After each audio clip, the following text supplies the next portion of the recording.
एक लड़का करीब 19 साल का था। उसका नाम सौरभ था। बहुत ही ज्यादा चंचल, थोड़ा होशियार, पढ़ने लिखने में माहिर लड़का था। वह अपनी पढ़ाई गांव से दूर रहकर एक शहर में पढ़ाई करता था। सौरभ के कॉलेज में गर्मियों की छुट्टी तथा होली की त्योहार के कारण उनके कॉलेज में छुट्टी होने वाले थे। वह कोलकाता शहर से अपना घर झारखंड के रांची जिले में आने वाला था। सौरभ का घर रांची जिले में ही स्थित था। कॉलेज छुट्टी होते ही सभी लड़के अपने अपने घर की तरफ ट्रेन पकड़कर निकल चले थे। फिर उन्हीं में से सौरभ भी अपने घर की तरफ जाने के लिए टिकट काउंटर पर अपना टिकट कटने के लिए गया था। जैसे ही टिकट काउंटर पर गया था, वहां बहुत ज्यादा भीड़ लगी हुई थी। लेकिन दूसरी तरफ टिकट काउंटर के दूसरी लाइन में लेडीज मतलब कि महिला लोगों की लाइन लगी हुई थी। ट्रेन बहुत जल्द ही आने वाली थी, जिसका हमसे सौरभ को भी जल्दी में टिकट कटने की जरूरत थी। वह जब टिकट काउंटर पर गए तो देख कि बहुत ज्यादा भीड़ होने के कारण वह बहुत पीछे लाइन में लग गया था। सौरभ को लग रहा था कि अब टिकट मिलना मुश्किल ही नहीं नामुमकिन है, क्योंकि ट्रेन आने में मात्र 10 मिनट ही बाकी थे और करीब 100 लोगों की लंबी लाइन लगी हुई थी टिकट काउंटर में। वह जल्दीबाजी में टिकट कटने के लिए कोई तरकीब सोच ही रहा था कि उसे एक लड़की दिखाई दिया। वह लड़की भी न टिकट लेने के लिए महिला वाली टिकट काउंटर वाली लाइन में लगी हुई थी। वह लड़की भी रांची जाने वाली थी और उनके पास पेन नहीं था टिकट फॉर्म भरने के लिए। ऐसे में सौरभ के ऊपरी पॉकेट में कलम देखकर वह लड़की कहती है कि कृपया मुझे थोड़ा सा कलम दीजिएगा, मुझे भी फॉर्म भरना है टिकट खरीदने के लिए। उसके बाद सौरभ कहता है, मैं लिखने के लिए कलम तोड़ दे दूंगा, लेकिन कृपया करके मेरे भी टिकट वश में भाग लीजिए। आप भी उसी स्टेशन तक जाइएगा जिस स्टेशन से मुझे घर जाना है। तभी वह लड़की पूछती है कि आपको कौन सा स्टेशन पर जाना है। उसके बाद सौरभ कहता है कि मुझे झारखंड के रांची स्टेशन तक जाना है। फिर उसने वह लड़की भी कहती है, मुझे भी झारखंड के रांची डिस्ट्रिक्ट रखी जाना है। फिर उसके बाद सौरभ कहता है कि एक ही टिकट में मेरा भी नाम बाहर लीजिएगा, मुझे भी टिकट मेले में आसानी हो जाएगी और फिर हम लोग उसी टिकट से अपना सफर तय कर लेंगे। लड़की सोनू का बात मान जाती है। वह कहती है कि ठीक है, मैं आपका टिकट अपनी टिकट नहीं मिल कर ले लूंगी। फिर सौरभ अपने पॉकेट से पैसे निकालता है। उस लड़की को देखे ताकि वह टिकट उसके बदले भी कटते हैं। हम दोनों आदमी टिकट लेकर दौड़े दौड़े ट्रेन के पास आते हैं। जैसे ही ट्रेन में दोनों आदमी चलते हैं, ट्रेन को 1 मिनट में अपना इंजन चालू करके चल पड़ती है। हम समर और वह लड़की दोनों चैन की सांस लेते हैं और दोनों आमने सामने वाली सीट में बैठकर बातें करने लगते हैं। हावड़ा स्टेशन से रांची स्टेशन जाने के लिए करीब करीब 8 से 9 घंटे तक लगते हैं और वह भी यह सफ़र रात का सफ़र होता है। वही वहाँ से ट्रेन है, रात में ही चलती है।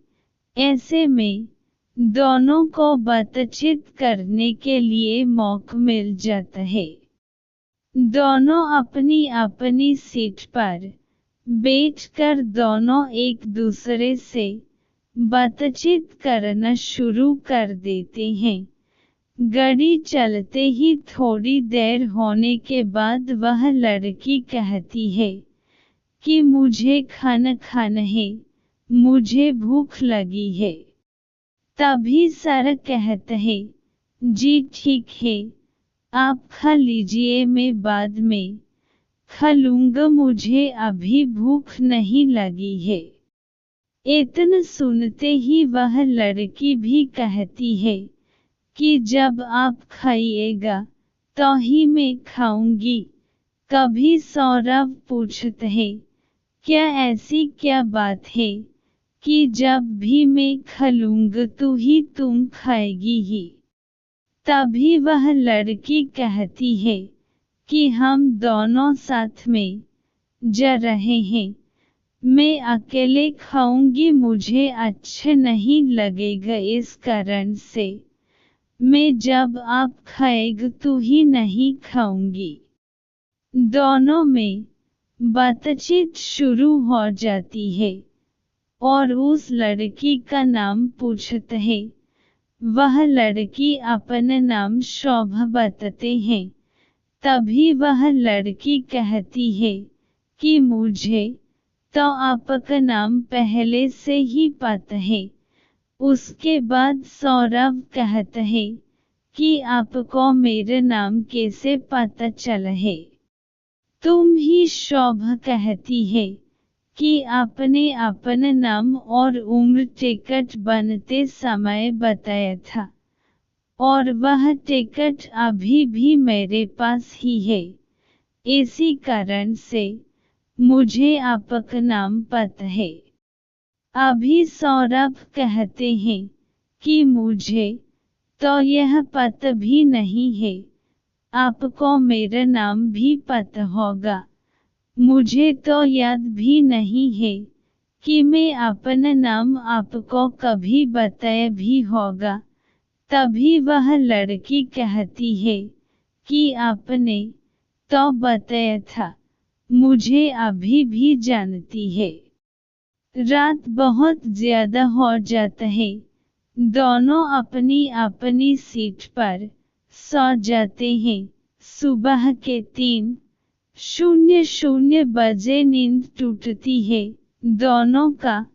उसके बाद दोनों अपना अपना पानी की बोतल से अपना सामान होता है और फिर दोनों एक दूसरे से बातचीत करना शुरू कर देते हैं।